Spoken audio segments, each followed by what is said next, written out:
There's a couple ways to start this, but I would like to learn a little bit more about what you're doing at Money 2020, why Sure. you're there.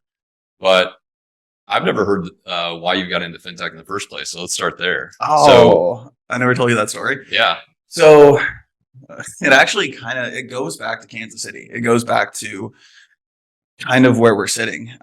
So grew up, for folks that are not from KC, this won't mean anything to you, but grew up east of Troost. And what that means in Kansas City is grew up on the black side of the racial dividing line that we have as a city. And as a, white kid in that experience was a very unique spot to be. I was like between like three check cashers and a Popeyes, right? Like it was a very unique spot to grow up. And based on my mom's ability to save enough money to get us the hell out of that neighborhood and where I ended up going to school and all these other things. Not that I went to good schools, just I didn't go to absolutely terrible non-accredited Missouri schools. Right. I was able to get the fuck out a little bit. From there, I just kind of took this thing with me of like, what is money, right? My dad went bankrupt twice when I was a kid. I just was very curious about the whole thing, but my mom was always very responsible. Like she was the reason that we got out of there, all these sorts of things. Fast forward, I ended up getting to college and I was doing an internship at Merrill Lynch and we were selling like beautifully organized, low cost, low fee portfolios to the people that should have them, right? Like it felt like this like good service that we were doing for the world and they were being my bosses, I was an intern, they were being compensated quite well for this thing. All of a sudden we go to lunch, right? With this salesperson from a certain large insurance corporation.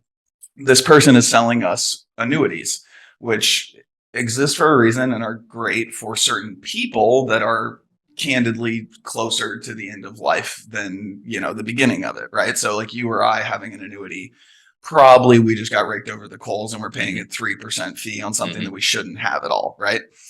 So we went to this lunch. It was delicious. It was a nice little lunch. Go back to the office, and all of a sudden, we go from selling these low fee, low cost, beautifully organized portfolios to, hey, you're 27 and you have $750K yourself, and you just got $1 million from your parents passing. I bet you need an annuity. And I just was sitting in the room. I was like, what? Like looked around, like, is that legal? Like we were over here in left field and you just went all the way to right field after one lunch just from realizing that you could make, granted 10x what you were making on those index funds, but like this is people's lives. What are we doing here? Right? So in that exact moment, I was pretty much just like, I can't believe this is legal.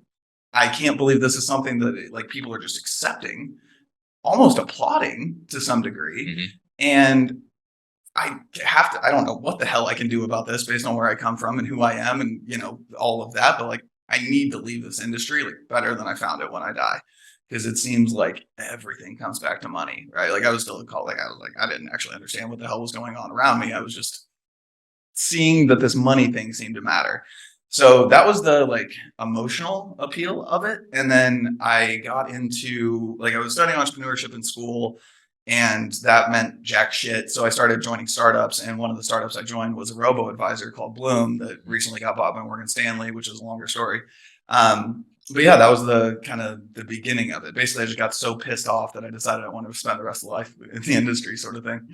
If you had not had that experience as a kid, would it mean anything to you? Do you think let's say you ended up in finance somehow, but had a different experience, grew up in manicured suburbs. Yeah. Do you think that you would have the same point of view, or do you feel like it is something that's at the forefront of your mind and always influences decisions you make? Always at the forefront. I mean, being a 6 foot whatever white dude, had I grown up in that where most people assume that I grew up, honestly, I think I'd probably be wearing a 3-piece suit sitting out in Leawood at Merrill Lynch. I probably wouldn't have even thought that was a bad thing, And I think my dad going bankrupt, all of those things early in life, and Kansas City being, the center of the payday loan world, right? Not just in terms of check cashing, but in terms of Scott Tucker's somewhere in Leavenworth in jail, right? Because he ran one of the largest payday loan. I almost said payday loan scams. It wasn't a scam. It was just a fucking company, right? It was business. But it was not a legal business.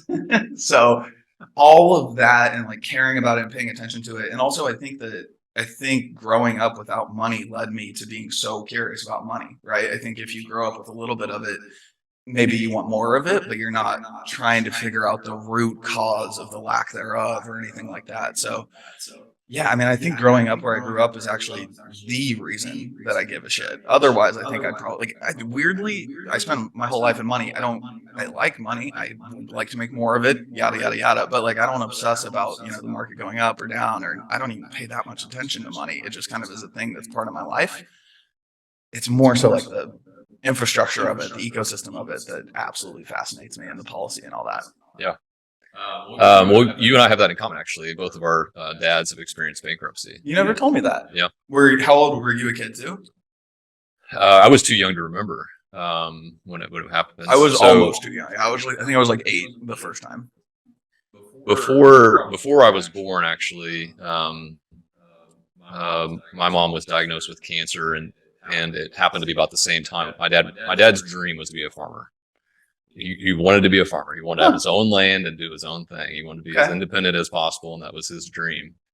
And whenever you're fresh out of school, your wife is now diagnosed with cancer, and then the market tanks in that industry, and you've got mounting bills. And when you go to the banks and there's basically no financial instruments to allow you to weather through a couple of bad years, you're squeezed out. Yeah. And so he ended up having to file bankruptcy as like no other option, and get like a regular job and kind of give up on that dream. So I would have been very young at that time, so I didn't see it firsthand. I just sort of saw what that did for the next decade. Yeah, the domino effect that follows you. Oh, it follows you big time. You don't make that decision and then like next year's fine. It's something that follows you for a long period of time. Yeah, so it sticks with you. But I won't go too deep into it, but my dad's stuff came down to like bad decision making, and credit card debt and things like that.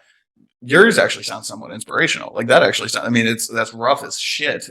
All of that sounds very tough, but looking around at the office you have, looking around at what you've built, like it seems like maybe there's some overlap in terms of how that, or not overlap, but like maybe there's a seed there of leading to your entrepreneurial nature. I think when you've experienced, if you look at people who have maybe achieved just a little bit more, there is some sort of driver probably behind them to motivation, and also they understand like when you have a tough day at work, like this isn't that tough, right? I've been through something that's a little tougher, so you I think get more resilience. Yeah. I would say though that what it has informed for me, like that experience I'm talking about, it's more about, we're in a position to multiply what our clients do through marketing, right? Yeah. So what that has done is I've always believed that we can't work for anybody who I feel like has a negative impact. You talk about payday loans. Would never touch that stuff. Yeah. Work with a lot of financial groups who I consider basically neutral impact, right? For something I may not agree with, I definitely agree and support something else I do. And so it's kind of like neutral, maybe positive. Yeah. But then there's some of these fintechs that we have worked with. I'm like, this is great. Like you're removing friction in something that has been really cost prohibitive to groups, or you're giving them more optionality that they didn't have. And I think over time, the more you're connected to those like origin stories of the things that kind of brought you some pain, as you're growing up, you just want to put more energy to the solution, which sounds like you've made that decision, right? Like you could have said, you know what, screw this, I'm leaving the industry. Instead, you said, I'm going to leave it better than I found it, right? And so that takes a lot of effort to dig in and do that. It does. That's one way to think about it. The other way to think about it is like the fruit hangs so low that I'm just picking it up off the goddamn ground. It's such an immoral, unethical, like gross industry that it's like, you want to improve it, like get out of bed in the morning, right? Like that's pretty much what's required. So you're very connected in this industry, and you're probably not shy about that point of view. What's the reception to people in the industry when you share that? Do they like, oh yeah, we agree and we want to do something too? Or do they like, oh man, this guy's offending us? So there's 98% of, and this is true of like billionaires. This is, I'm very lucky because of my job to get to talk to a lot of people that I probably shouldn't get to talk to. And a lot of very hyper capitalistic people, right? I don't think I've ever had anybody overtly disagree with that point of view. I think anyone, even if they like silver spoon, end up at Goldman, do all of the douchiest things that you can do in life sort of thing. Like even then they're aware of it. right? Even if they never felt it, they're aware of the fact that that is out there. They're aware that that's someone's experience.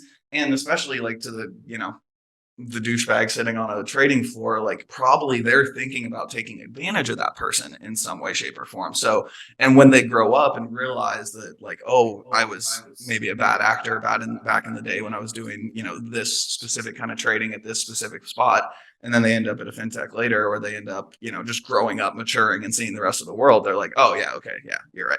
I mean, it's really hard. You would have to bury your head really far in the sand to think that the financial industry is not taking advantage of some people, doing some negative things. Like, but I mean, you can say the same of any industry, Sure. right? I mean, at the end of the day, but it's in finance, I think it's overt and it impacts people emotionally in a way that's different.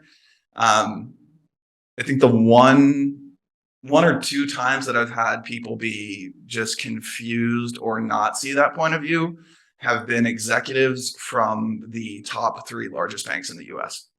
They tend to not get it, but then sometimes they do. Do you think that's the distance they have from the potential consequences? I think Like on the day-to-day level, the street level, like they're just so far away from it. that they would prefer to disassociate themselves from the Right. bad that they do. Right. And in a lot of cases, like I think it's like a Lockheed Martin executive being like, we build planes. We're, moving people around. We're doing good for the world. It's like, what about the bombs that killed, however many thousand people over the last year? They're like, well, we'd rather not think about that. Right. And I think it's the same for the big banks. And I think humans generally do what they need to do to get through the day, right? And tell themselves the stories they need to tell themselves to make it work. So what they actually believe, I think, is maybe a different thing than what comes out of their mouth pretty often, especially like in the conversations when they do disagree with me. There is emotion there, and you can tell that it's not generally emotion of like real vigor of disagreement. It's emotion of like, fuck you, don't point that out. This is my life, Yeah, that's interesting. To me, I've always believed that, first of all, the financial industry does a lot of good, right? Like you can't argue with it. It does a lot of good. Well, it's necessary. It's necessary and it's needed. And with it being less sophisticated, could have, ripple down consequences that could be really rough, right? And so we've advanced as a society because of how sophisticated it's gotten. So I acknowledge that. At the same time, I feel like it has gotten so abstracted in some cases that some of the major decisions are done just so far away from what this does from like a human impact, to the point where it becomes numbers on a page and you kind of forget the human story behind what that actually means. And it's inconvenient to slow down and think about that. So you just try to disassociate and stay away from it. So I think that's one of it. And then I think the thing that does have the most high fidelity, like empathy, is the person in your cohort next to you. And am I outdoing them? And envy creates greed, creates competitiveness, creates, let's do whatever it takes to get ahead of this person that I do see every day, which is my peer who I want to be ahead of. So that's kind of my take on that. Yeah. Well, I mean, I think it comes back to that capitalism thing, right? And I think that you can have, like, both can be true, and you can like square that circle sort of a thing, right? Like you can be very competitive and you can be very like, I want to make more than this person, but also be like, well, this whole thing's fucked. Like I think that those both at the same time.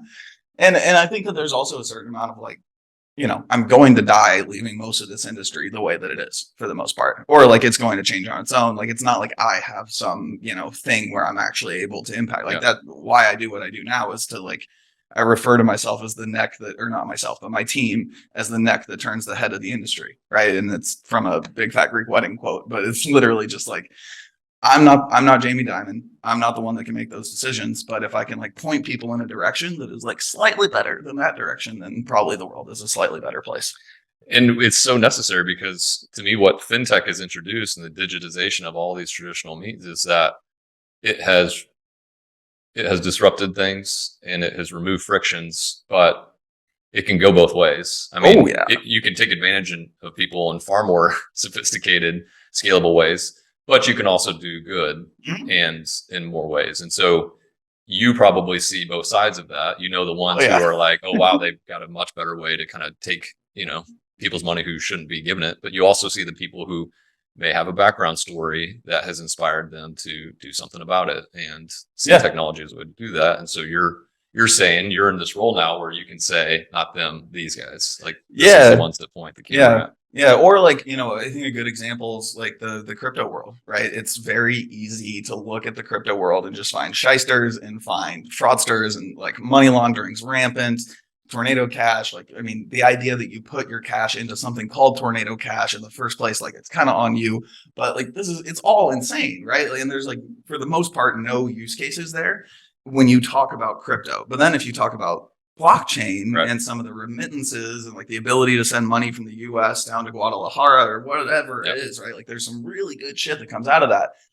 But it's the ability to like separate the hype from the underlying infrastructure and technology, which, I mean, everybody's been talking about that for years, right? Since the start of crypto, it's been like, well, no, I'm pro blockchain, not pro crypto. But it's impossible not to get swept up in 1,000% upswings. Like, I mean, I am the definition of like crypto skeptical in a lot of ways, but I was victim of, like as if I'm not going to buy some Bitcoin while it's ripping. Of course I am. Like, it's fun, So it's like the hype machine, being aware of it, knowing that it's going to go some like absolutely terrible directions, and being able to separate the actual utility thereof. And I think that's kind of where we're heading as an industry, is like, okay, we did that. The hype thing happened. I feel like we almost just went through our own version of like the .com boom sort of thing, right?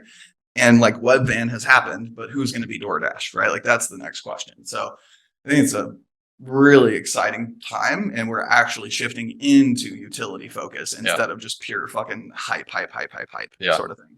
I've been critiqued by good friends who are like, you should be into crypto. Of all the people we know, like you should be like the most pro crypto guy that we know. And I'm like, well, I'm not going to. Just because you like technology, or just, I mean, you're a like, curious technology centric guy. So I guess I get it. I guess that's it. And I'm like, well, I'm almost slightly offended by that statement. But it could today it is a little offensive. Yeah. This was a year ago. So there you go. Like, that was nicer then. Yeah. So they're like, why are you not on this bandwagon? And it seems like you're a little bit against it. And I'm like, I don't need to talk about it, but yeah, it's not for me. And I'm like, I'm definitely not riding the first wave. And they're like, what do you mean by first wave? I'm like, this is a wave. Yeah. And I'm like, they're like, what do you mean? I'm like, the fact that you don't know is concerning, and maybe you should give it a little pause, but people like to believe their own version of the world, and like to, especially when the music's playing, nobody thinks the music's going to stop, right? How many times has that been true? Like every economic cycle that we go through, there's always just like, oh yeah, no, I mean, just keep hiring, keep hiring, keep going, and then layoffs, and then like as if it's hard to go against when the majority are doing something. It's hard to go against it. Yeah, but you've done it. You just toured me around 2 floors of your office, and you have whatever 30 employees. You were telling me you don't want to add more than 5 to 6 people per year. Like you're zigging when everyone else is zagging, but also I think you're trying to build a business that actually lasts and is sustainable and is something that you do for a longer term. That's probably 2 things, and maybe you can relate to this. I'd say one is, when you grow up feeling like an outsider, you don't need to go along with what everybody else is doing, right? So totally with you on that. You're not persuaded as easily, because if that's your mindset and everybody's doing that, it's suspicious. Yeah. If anything, you're like, fuck that. Right. Just naturally. You're like, I want to go against that. Yeah. I think the other one is just understanding like basic principles. Like, is this on a good foundation? Oh, no, it's not. Then it's hype, and just being able to suss that out. And that takes experience. You just have to learn lessons of like, what's my strategy? Right. Like, you can't just be floating around being influenced by whatever someone puts in front of you. Like, lock down a strategy and stick to it, and don't deviate from it. Yeah, but it's also, I mean, I also get where they're coming from, because you're a founder, you're an entrepreneur, right? Like there's a certain amount of like, you're funny to me because like, I think there's a lot of founders in the world that are just optimists for the sake of optimism. And you've always struck me as like a skeptical optimist, where like you're very optimistic. You clearly think the world is going to, like, I don't think entrepreneurs are entrepreneurs. Like, you don't start businesses, you don't try to build shit unless you're generally optimistic. But your vibe is always very like, oh yeah, the world is improving, the world is going up and to the right. But like, I'm skeptical about how clean that line is going to be. Is it just a, diagonal line straight up, or is it, a little bit bumpier than that? Do you consider yourself skeptical? Yeah. Yeah. Well, I wish I was more sometimes, to be honest. Yeah. Yeah. I love a story. And I think humans love stories. I think that's what a lot of what's happened with crypto and what's happened with the markets is like, it's a cool story, Satoshi, all these, like, Yeah. nobody knows who he is, all these things. I mean, Vitalik and Ethereum, like, I mean, it's just completely not a human, invents Mhm. this thing. I mean, it's an amazing, amazing story. So it's really easy to get caught up in it. My skepticism tends to manifest itself after I've made a dumb decision. And I feel like, though, like, as I like move on in life, the older I get, like, the earlier I'm becoming skeptical in that cycle. But I'm still like, It's expensive education. it's expensive education for sure. Like, I don't think I technically like lost money on crypto, but I haven't like made a ton. Right. But yeah, you put some money on the line and you learn some things, sort of thing. But yeah, definitely, especially in my current role, very skeptical because people just try and sell you a bill of goods quite regularly. I don't think any of us are born wise. It just comes from life experience and learning the hard way, 100%. And people and mentors can tell you all they want, but the lesson sticks a lot more when it's painful versus just told to you. Yeah, you know totally. what I mean? And I actually think it's like easier to be skeptical, right? Like the skepticism muscle is a lot easier than the optimism muscle. And I feel like putting them both together is magic, right? Like if you're a skeptic, you're kind of just not that fun to be around. If you're a pure optimist, you're just full of shit. But if the two of them together, you're actually probably going to be a great entrepreneur because you are wondering what's around the corner, but you're still going to go around the corner, right? Like it's a unique.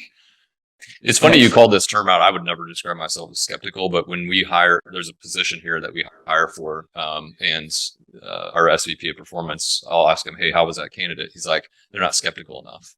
And that is one of his favorite things to look for because in performance media, there's a lot of salespeople. Yeah. A lot of sales reps think they've got this like golden, solution. And it's honestly, it's one of the lowest performing ways we can go. And so a lot of people in this industry have just bought into that. And they're like, well, it's, everybody does it. It's got to be good. And then we're outperforming them with different techniques that aren't as shiny.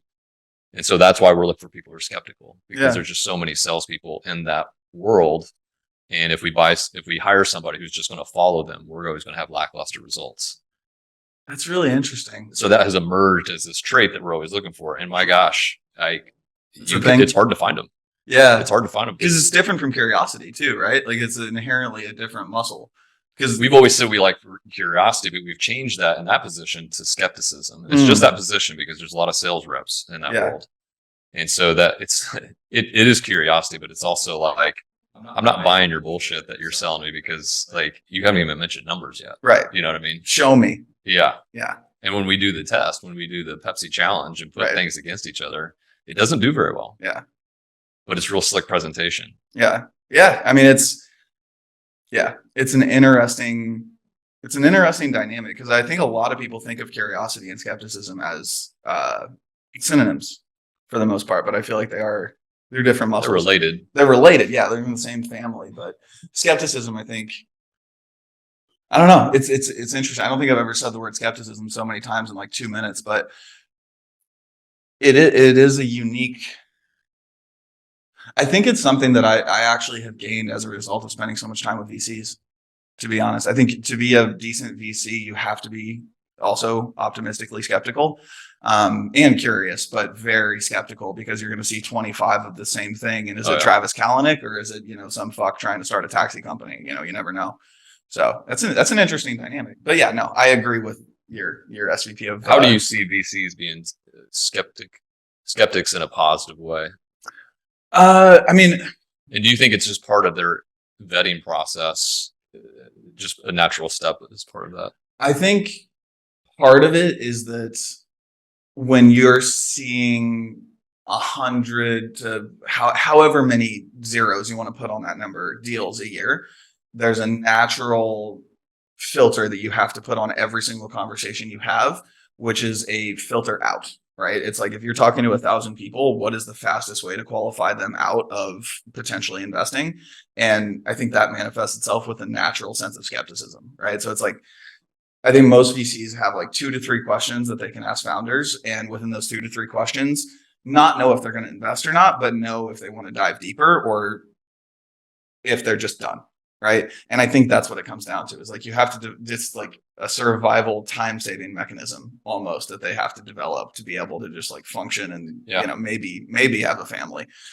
If I was trying to put myself in their shoes, or how I would try to approach it, or maybe this is how they do it, I don't know. But in our world, I learned early on. There's this guy Edward de Bono who had this, like, he's called the six thinking hats or something like that. He's basically saying as you get to an idea, you need to go through these 6 stages of the way you think. So I've always kind of carried a couple of those with me. And so when I'm evaluating an idea, or we're doing, campaign concepts or whatever, we're kind of going through that. So, there's an early step of like, man, what if you're right? What if this is as good as you say? What if it's better than you say? That's the optimism, right? Yeah. You have to follow that with, what if you're exactly wrong? Like, how bad could this go? Why are we going to lose on this type of deal? But you got to kind of hold both of those in the hand at the same time to figure out, like, all right, now that I've beat it up on both sides of how good it could be, how bad it could be, like, now where do I stand on this? Yeah, that's an exact. I mean, I think every VC likes to think it's their own like magic sauce, but I think every VC now has gotten to the point of asking the question, what if it goes right? Right? Like how good could this be if it does work? Right? Like the natural human tendency is though if it doesn't work. But how big could Uber be if they created this whole new thing? How big could this be, if you're creating this whole new market?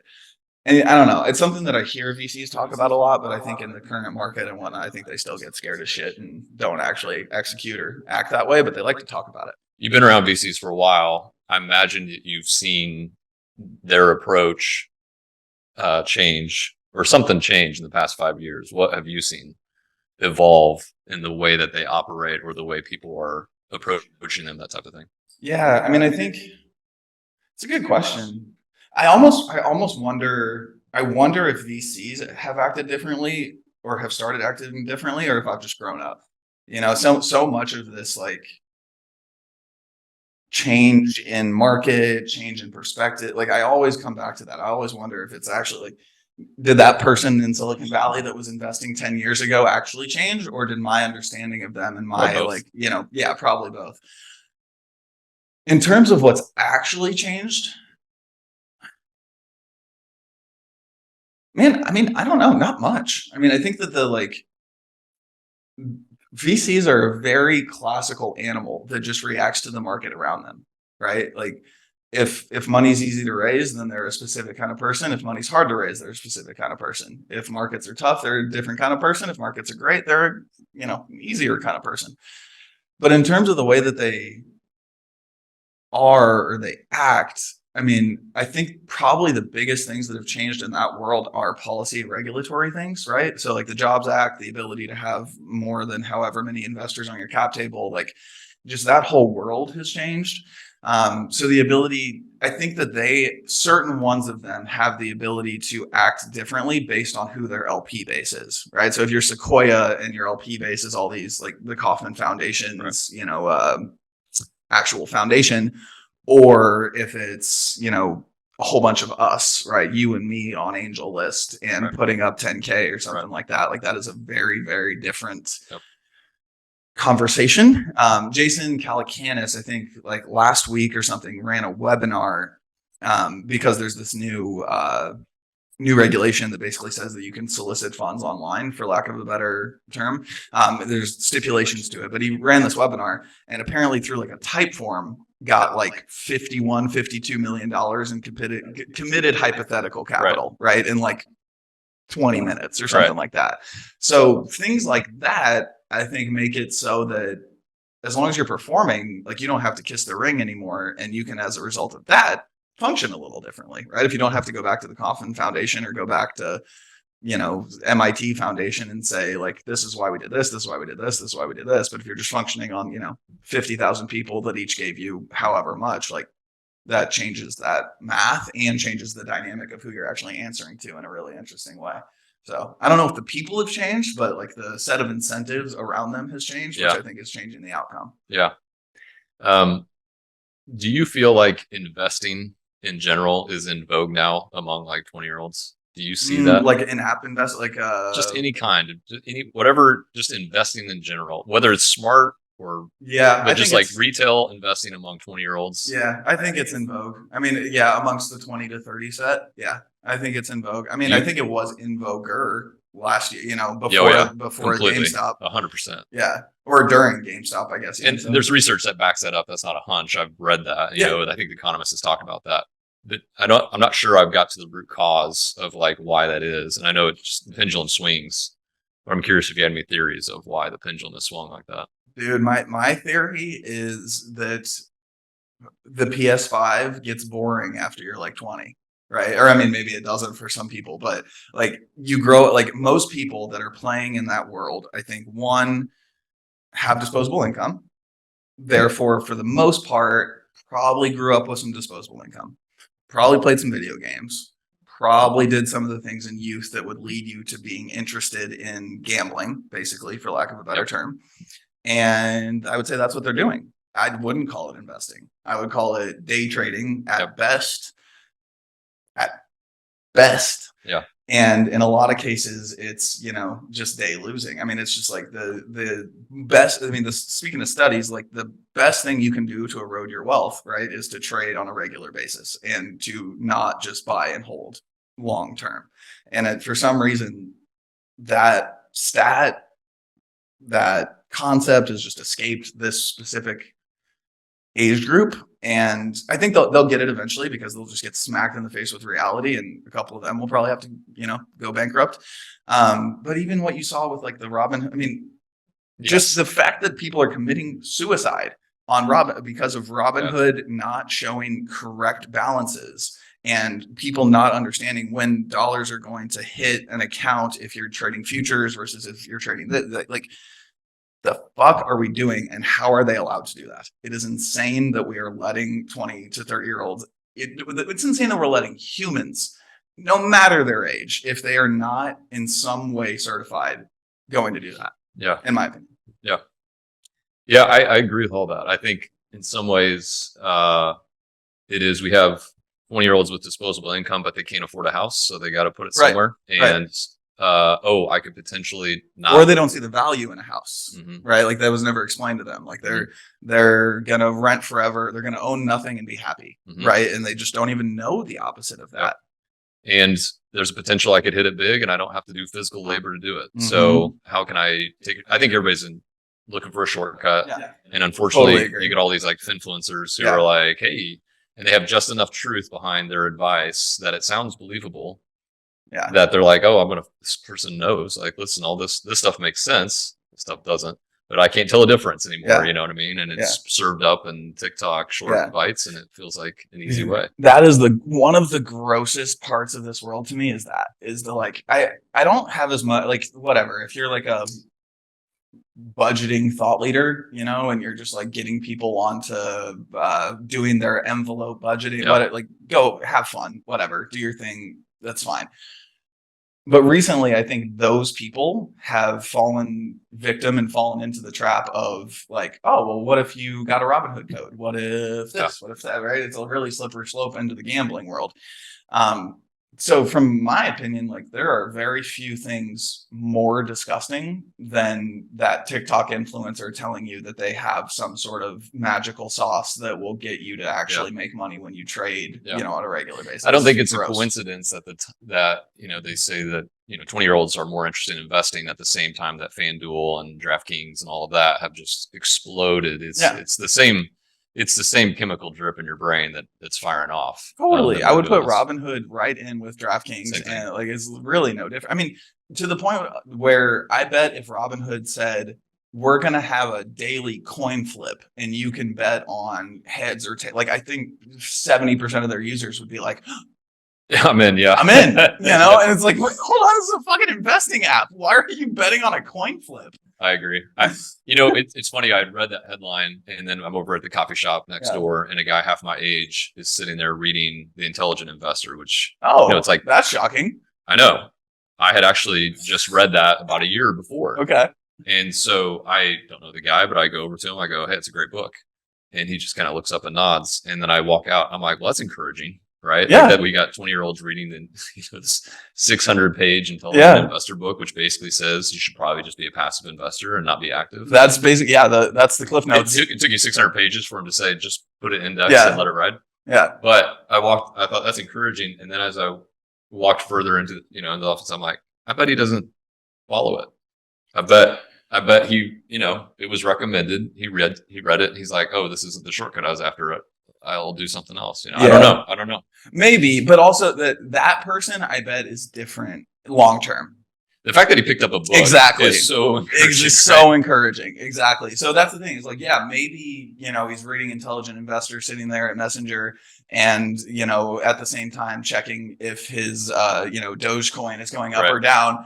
But 3 years from now, like that book maybe sticks with him in a way where he ends up realizing and like loses enough money on Dogecoin. That's this perfect storm that leads him to actually being one of the more rational financial opinions in Kansas City or something. Right. Like, I think that's why I try not to get too deep into like shitting on specific users of these companies. Cause I don't know. We just talked about it. Sometimes you have to do something painful to learn. Exactly. And I certainly wasn't reading that book in my 20s. No. It took me until I was 40s to read it. Yeah, I respect it. I mean, as long as you're like taking a step in the right direction or not even, as long as you're taking steps, right? Like you're going to learn some shit and eventually you'll get on the right track. But I think the biggest thing is, well, I was about to say curiosity, but actually in this case, it's skepticism again. It's balancing the skepticism and the curiosity together, I think. So tell me a little bit about the role that you're in with Money 2020. Like, how do you spend your time? What charges you up about it? And like, we started off talking about kind of like your personal story and like what motivates you on a personal level. Like, how do you get to flex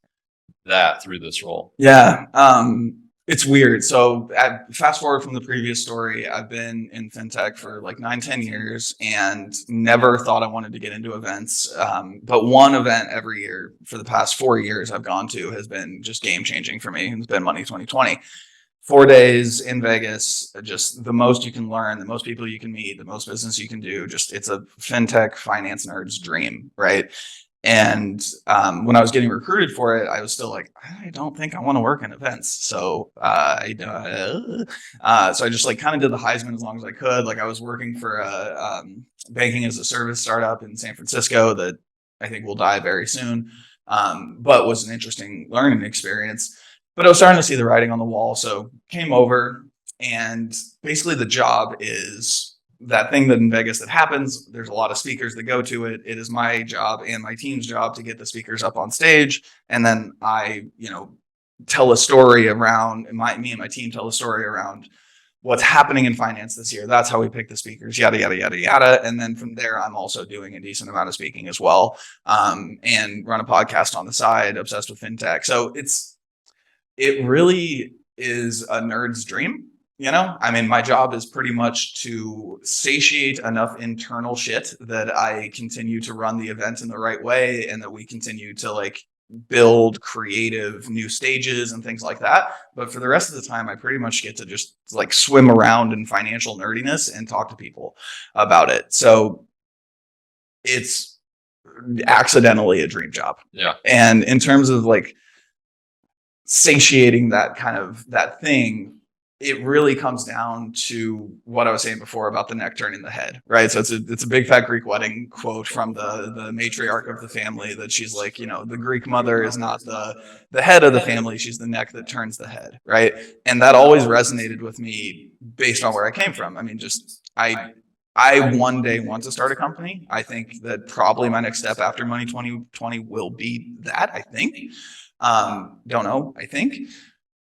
But I'm not there yet. And this is the only place where I'm able to really wrap my head around the entire industry and be able to at the same time impact it. Right. So I've kind of had this thing in my career that I actually only realized after coming to Money 2020, where I would like every couple years go up to like 50,000 feet, figure out like a big problem sort of thing, and then come back down and like try and solve it for a year or two, and then go back up to 50,000 feet, come back down like into a startup, try and solve it. Generally didn't, then go back up and just come down, up, down, up, down.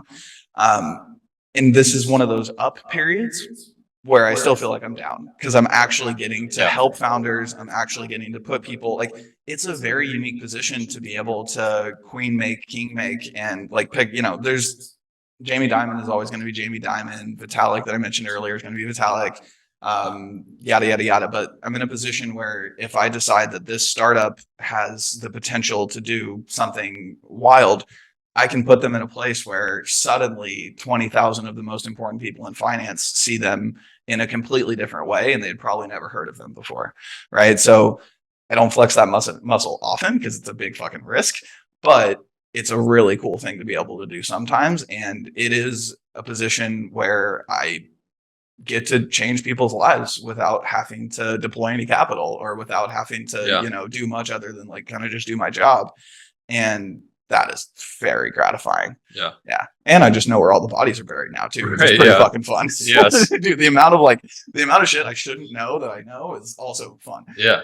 Well, it feels to me like you're getting like your PhD in this stuff, and paid for Yeah. it, right? While you figure out like, how long do I want to do this and what would be a next move? And in the meantime, you get to like network and understand like, oh, I thought that was interesting. It's not, now that I know more about it or know who's in it and that type of thing. So yeah, I mean, even just like this, the FTX thing has been absolutely hilarious. You know, we had the president of FTX US on stage last year, and a week and a half, and he stepped down like 6 weeks before the show. And I was like, that's interesting. I wonder if he's still going to be able to speak. And then FTX just let him speak. I mean, well, not that they really had any control, but I think he would have, respected it if they didn't say okay. But now in retrospect, I'm like, well, they were flying close to the sun the whole time. So of course they were just okay letting anybody say anything. We almost had SBF come to the show. Yeah. And that would have been, I mean, wild. Yeah. So yeah, it's a really wild learning experience in terms of my own judgment. And I mean, I fully bought in like hook, line, sinker into the whole FTX thing. I was like, holy hell, like SBF's the smartest guy that's ever been. I mean, he's younger than me, like all of these things. And, it was a rude awakening. It's tough. It's tough from a distance sometimes, because everything, I mean, oftentimes if you're on the outside, looking in, there's a ton of positive reinforcement that says this is a good thing. This is a safe vouch. You can co-sign on this all day long. Yeah. And again, a lot of people aren't skeptical enough or curious enough to like dig in and be like, is this real? And are we just all agreeing to this, or is there something here that maybe I need to look at? Which sounds like you have the motivation to put in some time and thought to make sure, is this big thing a big deal, or is this little thing getting overlooked and maybe I can shine a light on it? Hopefully. I mean, it's such a big ecosystem that I feel like it's impossible for any singular human to truly do that. But like, that's the goal for sure. That is what I, spend every waking hour trying to figure out. Yeah. That's cool. We need more people that are doing it in that way. I mean, this is a little bit what we're trying to do here, is not only have interesting conversations, but like who is deserving of a spotlight that maybe isn't getting the biggest one. Yeah. I love the name of the show. Yeah. And who is doing something we feel like is positive, that we put just like a little bit of, our platform is small, but it's another little step, right? Yeah. You have influence over a major platform, but you're trying to do it the right way, right? So trying to, yeah. I mean, it's weird to based on how I grew up and everything else. Like, it's weird to be in a position to be able to put people up in that way and to be able to help people that much.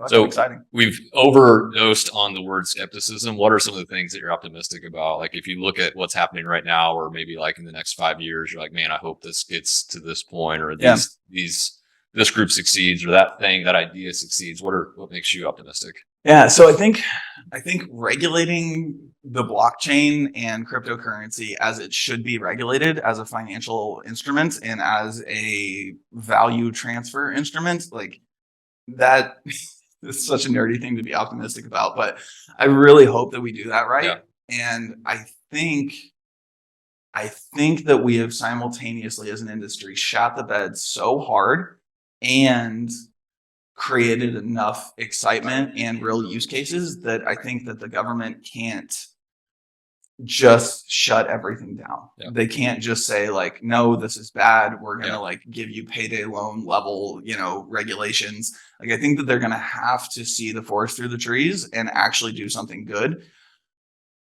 and rational, which could absolutely change the world in terms of just the infrastructure ability to move money in a way that it hasn't been able to do it before in an interoperable fashion. Like, that's just, in a nerdy way, very, very exciting.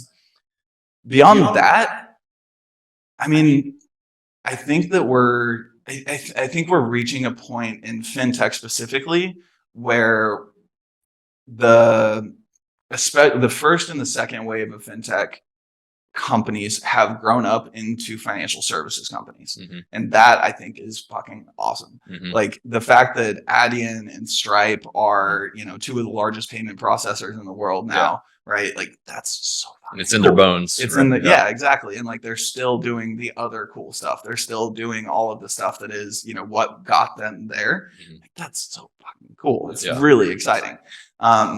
Can Betterment eventually compete with the Schwabs of the world, right? Is Wealthfront actually going to be able to maintain its position as a valuable member of the retirement planning world, right? All of that is like really, really, really interesting. What I'm curious about is the next wave after that. And I'm optimistically skeptical of this whole AI thing. I think it's really interesting, but I also think that people are really getting caught up in the hype in a way that is not that shocking because we've seen it happen before, and not that shocking because it's incredibly exciting technology. But like, pump the brakes, folks, a little bit here.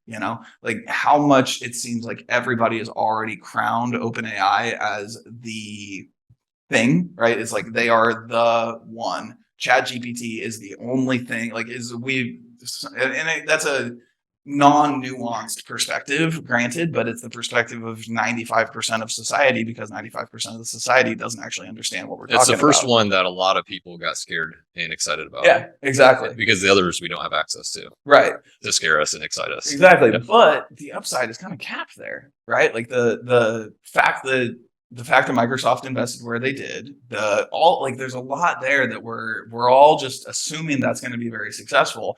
And I think it will be, but maybe it's the web van of AI. Maybe it's just gotten so much funding and it's proved out a lot of good things and like it's doing, wonderful stuff. And it might be parsing this right now and I'm on some bad list, but maybe, I don't know. And that's the thing of after FTX, I've just decided I don't know shit anymore, and I think that's the way that we should all function is like, I'm excited by these things, but also the thing that I'm excited by might fall apart tomorrow and die, and I shouldn't be that surprised by that. Yeah, I mean that's a maturation process. Yeah. You hope that everybody gets to the point in their life where they realize they're not that bright.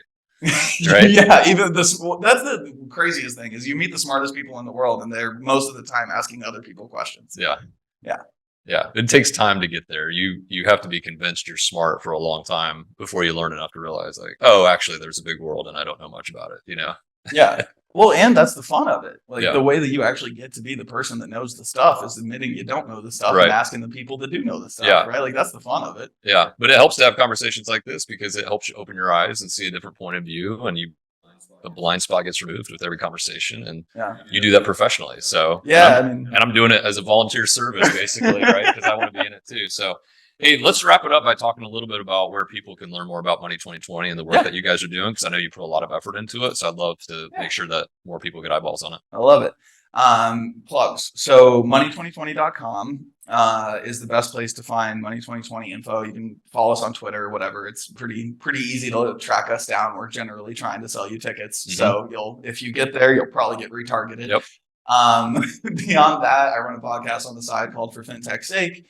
That'll be going through a rebrand soon, but that's forfintechsake.com. We send like a weekly email, and do very regular podcasts. Outside of that, that's pretty much it. You can follow me on Twitter at Zach Pettit, and reach out. Let's have a conversation and nerd out on some things.